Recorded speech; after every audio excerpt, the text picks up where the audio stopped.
د افغانستان 19 کلنو کم عمره لوبډلې ستره لاسته راوړنه او د ولسمشر کرزي غبرګون. درنو لیدونکو، ستړي مه شئ.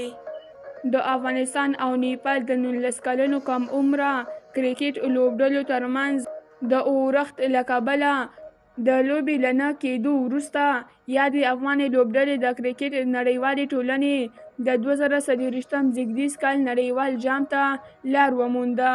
افغانستان په دې سیالیو کې خپلې لومړۍ درې لوبې په لوی توپیر ګټلې وې. د افغانستان او کوربه نیپال د 19 کلنو کم عمره لوبډلو ترمنځ د اورښت له کبله پرون لوبه ونه شوه او مساوي اعلان شوه. د 19 کلنو کرکټ نړیوال جام ته د غوراوي پړاو په دې سیالیو کې افغانستان او نیپال درې بریاوې درلودې، خو افغانستان د غوره نمرو او نټ رن ریټ په لرلو سره د جدول لومړی مقام خپل کړ. په دې سیالیو کې د افغانستان، عمان، هانګ کانګ، متحده عربي امارات او نیپال لوبډلو برخه لرله.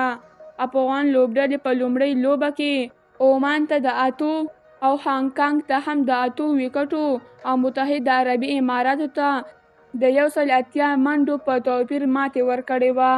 د 19 کلنو کم عمره نړیوال جام د 2024 زیږدیز کال په لومړیو 2 میاشتو کې په نمیبیا او زیمبابوې کې کیږي.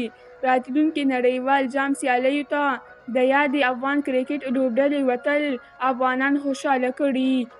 پخواني ولسمشر حامد کرزي د 2024 زیږدیز کال 19 کلنو نړیوال جام سیالیو ته د افغان کرکټ 19 کلنې ملي لوبډلې د لارموندنې مبارکي ویلې ده او په راتلونکو لوبو کې یې د بریا هیله ښودلې ده. تاسو هم خپل نظر په کمنټ کې ولیکئ. څومره پرې خوښ یئ؟ درنو لیدونکو، له ملتیا مو مننه.